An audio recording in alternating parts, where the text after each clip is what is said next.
Rắn hổ lửa, hay còn gọi là rắn hoa cỏ cổ đỏ, rắn sái cổ đỏ, hay rắn học trò. Đây là loài nằm trong họ rắn nước. Chúng có thân màu xanh đen hoặc xám đen. Phần đầu sậm màu hơn các vùng còn lại. Phần cổ rắn nổi bật với màu sắc thay đổi từ vàng nhạt tới nâu đỏ, rất dễ phân biệt với thân. Loài này có màu sắc rất đẹp, nên nhiều nơi gọi là rắn bảy màu. Chúng có kích thước tương đối nhỏ, chiều dài cơ thể vào khoảng 100 đến 130 cm. Rắn hổ lửa phân bố chủ yếu ở khu vực Đông Nam Á. Tại Việt Nam, chúng phân bố ở hầu hết các khu vực, từ đồng bằng đến vùng cao. Nhìn bề ngoài, trông chúng khá giống với các loài rắn nước vô hại, nên nhiều người còn nuôi loài rắn này để làm cảnh. Nhưng thực chất, đây không phải là loài rắn vô hại, như nhiều người vẫn lầm tưởng. Bình thường, trông chúng khá hiền lành, nhưng khi gặp nguy hiểm, chúng sẽ lao tới tấn công ngược lại kẻ thù. Khi trở nên hung dữ, cổ của chúng sẽ hơi bẹt, đó là đặc điểm phổ biến chung của các loài rắn hổ nguy hiểm. Rắn hổ lửa thường hoạt động vào ban ngày. Vào ban đêm, chúng hay nằm cuộn mình trên các cành cây. Rắn hổ lửa là loài rắn đẻ trứng, thường sinh sản vào khoảng tháng 6 đến tháng 7. Đây là loài rắn có tính khí khá thất thường, có lúc chúng hiền lành, để yên cho con người chạm vào, hay cầm chơi trên tay. Nhưng cũng có lúc, chúng trở nên hung dữ, sẵn sàng tấn công bất cứ ai chạm vào chúng. Một điều mà lâu nay, có rất nhiều người hay lầm tưởng, đây là loài rắn không có độc. Lý do là vì tính khí thất thường, nên những lúc chúng hiền lành, dễ dàng để cho con người chơi đùa, mà không hề tấn công, nên nhiều người lầm tưởng chúng là loài hiền lành và vô hại.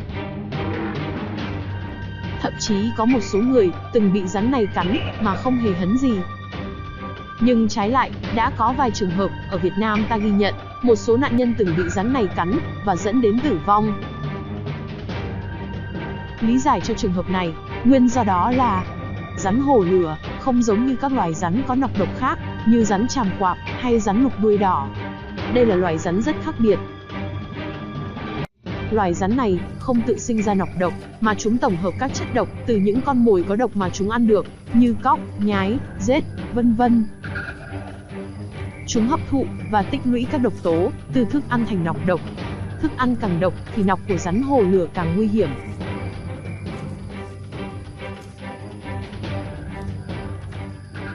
Nọc độc của rắn hổ lửa nằm ở răng trong cùng. Rắn hổ lửa có cấu tạo răng nanh, không giống như nhiều loài rắn có độc khác. Thường thì răng nanh của nhiều loài rắn độc sẽ nằm ở phía trước, răng hàm phía sau, nhưng loài rắn này có hai chiếc răng nanh độc lại nằm ở phía bên trong hàm. Nên thường, những người bị rắn này cắn ở những vị trí có diện tích tiếp xúc lớn, như lòng bàn tay hay lòng bàn chân, thì chúng không thể nào ngoạm được đến răng nanh trong cùng. Nên đó là lý do tại sao nhiều người bị rắn này cắn lại không bị gì. Ngược lại, những vị trí như ngón tay, cổ tay hay ngón chân là nơi có bề mặt tiếp xúc nhỏ, nên khi chúng cắn vào những vị trí này, chúng dễ dàng mở to miệng, há hàm để quặp bằng răng chứa nọc độc, thì rất nguy hiểm cho tính mạng của bệnh nhân.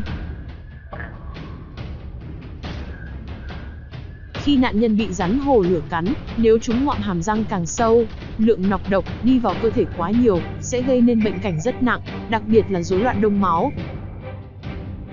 Thông thường, nọc độc của rắn hổ lửa không gây tử vong nhanh như rắn tràm quạp hay cạp nong, cạp nia.